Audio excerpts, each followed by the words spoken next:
에스더 4장 1절에서 17절까지 말씀을 교독합니다.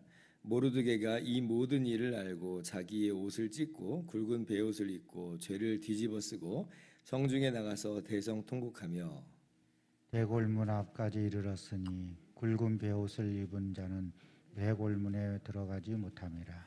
왕의 명령과 조서가 각 지방에 이름에 유다인이 크게 애통하여 금식하며 울며 부르짖고 굵은 베옷을 입고 제 누운 자가 무수하더라.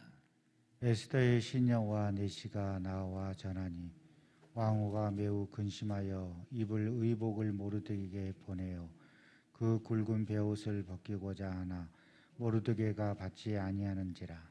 에스더가 왕의 어명으로 자기에게 가까이 있는 내시 하닥을 불러 명령하여 모르드게에게 가서 이것이 무슨 일이며 무엇 때문인가 알아보라 하매 하닥이 대궐문 앞 성중 광장에 있는 모르드게에게 이르니 모르드게가 자기가 당한 모든 일과 하만이 유다인을 멸하려고 왕의 금고에 바치기로 한 은의 정확한 액수를 하닥에게 말하고 또 유다인을 진멸하라고 수상궁에서 내린 조서 초본을 하닥에게 주어 에스더에게 보여 알게 하고 또 그에게 부탁하여 왕에게 나아가서 그 앞에서 자기 민족을 위하여 간절히 구하라 하니 하닥이 돌아와 모르드게의 말을 에스더에게 알림해 에스더가 하닥에게 이르되 너는 모르드게에게 전하기를 왕의 신하들과 왕의 각 지방 백성이 다 알거니와 남녀를 막론하고 부름을 받지 아니하고 안뜰에 들어가서 왕에게 나가면 오직 죽이는 법이요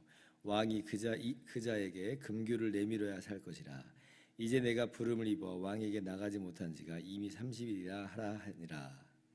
그가 에스더의 말을 모르드게에게 전하매 모르드게가 그를 시켜 에스더에게 회답하되 너는 왕궁에 있으니 모든 유다인 중에 홀로 목숨을 건지리라 생각하지 말라.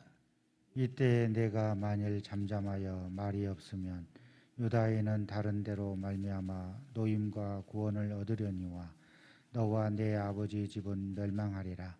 내가 왕후의 자리를 얻은 것이 이때를 위함이 아닌지 누가 알겠느냐 하니 에스더가 모르드게에게 회답하여 이르되 당신은 가서 수산에 있는 유다인을 다 모으고 나를 위하여 금식하되 밤낮 3일을 먹지도 말고 마시지도 마소서.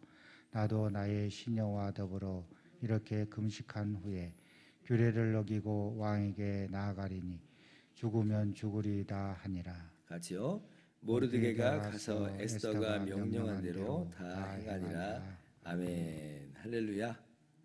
하나님의 크신 은혜와 평강이 오늘도 변함없이 여러분 가운데 넘치기를 주님의 이름으로 축원합니다. 이제 유대인이 정말 큰일이 났죠. 앞으로 이제 11개월 후면 공식적으로 유다인들을 죽이고 약탈하는 일이 가능하게 되잖아요. 그날이 이제 다가오는 겁니다. 아마 어쩌면 그날을 기다리면서 벼르고 있는 사람들도 있고 그날을 준비하면서 힘을 기르는 대적들도 있을 거예요. 그래서 11개월 동안이나 대적들은 힘을 기르고 준비하면서 이제 그날이 오기만 고대하고 있을 겁니다.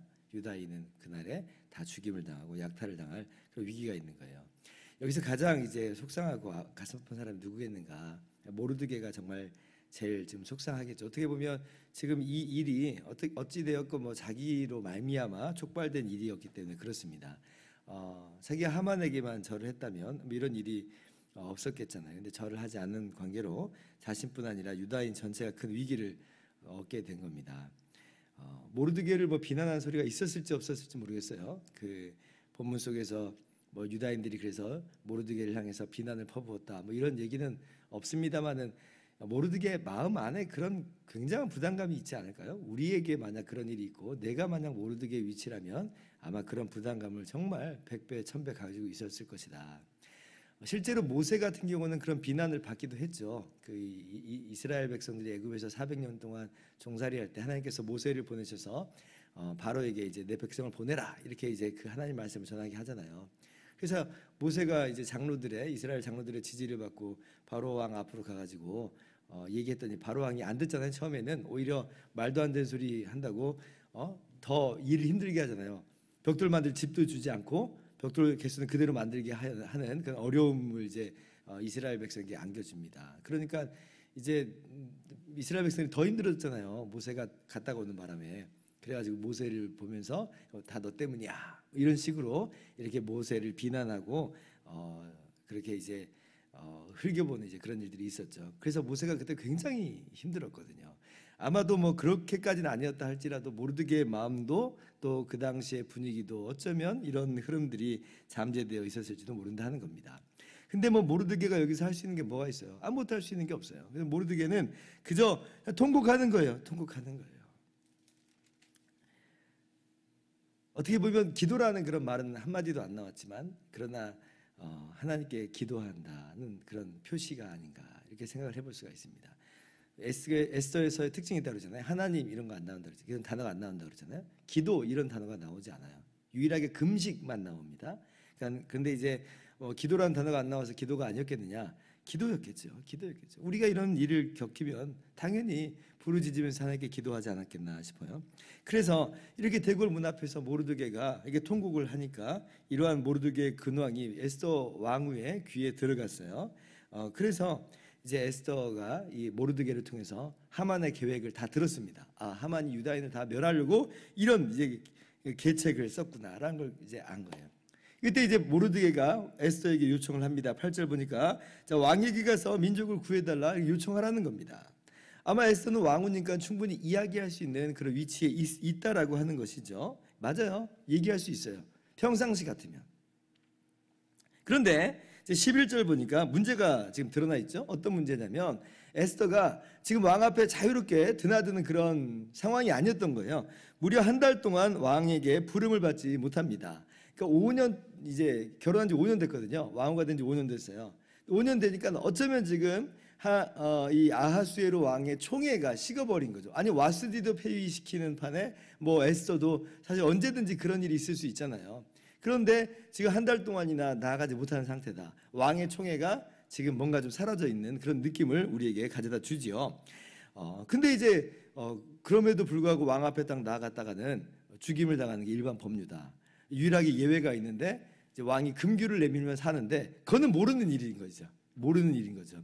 아니 뭐 11개월 뒤는 고사하고 그냥 바로 갔다가 에스더가 죽임을 당할 수 있는 그런 상황이라고 하는 것입니다. 그러니까 에스더가 지금은 아닌 것 같다고 좀 쭈삣쭈삣하잖아요. 주저주저합니다. 근데 이제 모르드게는 계속해서 강하게 에스더에게 요청을 합니다. 14절 보면 자 이때에 내가 만일 잠잠하여 말이 없으면 유다인은 다른 데로 말미암아 노임과 구원을 얻으려니와 내가 너와 내 아버지 집은 멸망하리라. 내가 왕후의 자리를 얻은 것이 이때를 위함이 아닌지 누가 알겠느냐 하니. 어떻게 보면 굉장히 뭐 협박성 발언인 것 같기도 합니다만은 그러나 여기에서 모르드게의 믿음이 이제 드러나죠. 어떤 믿음이냐면 분명히 유다인은 노임을 받으리라고 하는 믿음이 있습니다. 하나님이라는 단어는 안 나온다고 했어요. 그런데 이 믿음은 누구를 향한 믿음이겠어요? 하나님을 향한 믿음이겠죠. 하나님께서는 분명히 우리들을 내버려 두시지 않을 것이다. 우리들을 구원하실 것이다. 라고 하는 그 믿음이 지금 이 모르드게 안에 있어요. 그러면서 또 어떠한 분별을 가지고 있냐면 지금 너가 왕후의 자리에 있는 것이 바로 이때를 위한 것일 것 같다. 이러한 모르드게의 정확한 분별이 있어요. 아마 모르드게도 그렇게 생각을 했겠죠. 에스더가 왕후에 오른 게 지금 범상한 일은 아니잖아요. 말씀드렸다시피 포로 민족인 유다인 고아인 이 에스더가 왕후의 자리에 오르게 됐다. 이거는 설명할 수가 없는 거라는 거죠. 이거는 하나님의 놀라우신 섭리와 계획이 이 가운데 있을 것이다. 잘 몰랐어요. 지금까지는 잘 몰랐는데 그래도 뭐 그냥 에스더가 그냥 뭐 그렇게 탁월한 위치에 어떻게 갔나 보네. 참 신기하다. 이러고만 있었는데 이런 일을 맞닥뜨리고 나니까 이거는 분명히 하나님의 이 섭리였다. 하나님의 계획이었다라고 하는 그런 깨달음이 들어온 겁니다. 그러니까 이제 에스더에게 이런 얘기를 하는 거예요. 왕에게로 가서 당신은 요청을 해달라. 그러니까 이제 주저하던 에스더가 이 모르드게의 어떻게 보면 좀 협박성 발언이기도 하지만 그러나 모르드게의 믿음과 모르드게의 분별력 있는 눈을 그대로 받아요. 아마 자기도 이제 그렇게 생각이 됐겠죠. 내가 무엇이고 한데 이렇게 왕후의 자리에 오를 수 있었단 말이냐. 이거는 하나님의 계획이다. 이때를 위해서 나를 왕으로 하나님께서 세우신 것 분명히 그런 것이다 라고 이제 생각을 하는 겁니다. 그러나 뭐 여전히 자신이 그렇게 나갔다가 죽임을 당할 수 있는 위험도 상존해 있어요. 그잖아요. 그러나 에스더는 이 모르드게의 말을 받고 또 자기 안에서도 생각을 해볼 때에 하나님께서 이때를 위해서 나를 세우신 것이 맞다. 그러면서 죽으면 죽으리다. 그 유명한 죽으면 죽으리다 라고 하는 고백을 하면서 그렇게 왕 앞으로 나아가기로 결심을 합니다. 여러분, 오늘 이 말씀이 오보렙 때는 한 장면이 있어요. 어떤 장면이냐면 예수님께서 겟세마네에서 하신 그 기도가 오보렙이 됩니다. 공교롭게 지금 이 끔찍한 조소가 반포되어 가지고 이 나라 안에 공포된 이때가 언제냐면 3장 12절 보면 니산월 13일이에요. 니산월은 아비벌이라고도 합니다. 아비벌 14일 어떤 날인지 어떤 절기가 있는지 여러분 잘 아실 거예요. 6월절이 아비벌 14일이에요. 그러니까 지금 니산월 13일이라고 하는 것은 6월절 바로 전날이라고 하는 거죠. 예수님께서 언제 돌아가세요? 6월절 날 돌아가세요. 바로 그 전에 예수님께서 잡히시기 전날 어떤 모습으로 하나님께 나가세요? 겟세마네 기도로 나가시잖아요. 그때 예수님께서 주저하시는 장면을 봅니다. 아버지가 만약 할만하시거든 이 잔을 내게서 옮겨 주시옵소서. 그죠? 그러나 에스더처럼 일사각오의 그런 정신과 마음으로 기도하죠. 그러나 나의 원대로 마옵시고 아버지의 원대로 하옵소서. 죽으면 죽으리다. 내가 죽으면 죽으리다 하면서 나가는 거예요. 그러니까 오늘 에스더의 향기 속에서 예수님의 그러한 우리를 향한 그 구속 사건이 얼핏 보이는 거예요. 근데 뭐 에스더는 죽으면 죽으리다라고 하는 각오만 하고 나갔지 예수님은 각오 정도만 한 게 아니라 실제로 죽으셨죠. 그런 차이는 있지만 그래도 오늘 이 에스더의 모습을 통해서 우리 주님의 그 정말 결심과 결단, 우리를 향한 그 결단을 보는 거예요. 에스더 한 명이 죽기를 각오하면서 나갈 때 유다 민족이 살아나는 역사가 있게 됐어요.